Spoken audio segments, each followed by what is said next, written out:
Bumibilis ang galaw ng Bagyong Juan habang papalapit ito sa kalupaan ng Cagayan. Ayon sa Pag-asa, kumikilos na ang bagyo sa bilis na 24 na kilometro kada oras. Dahil dito, posible raw na hindi ito magtagal at sa halip ay lumabas na agad ng bansa dakong Lunes ng hapon.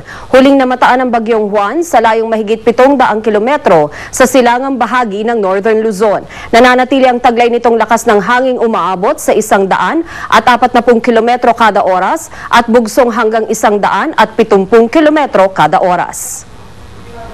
Ngayong may banta ng bagyo, magplano, magsiguro at makibalita dito sa GMA News, Super Radio DZBB at sa gmanews.tv.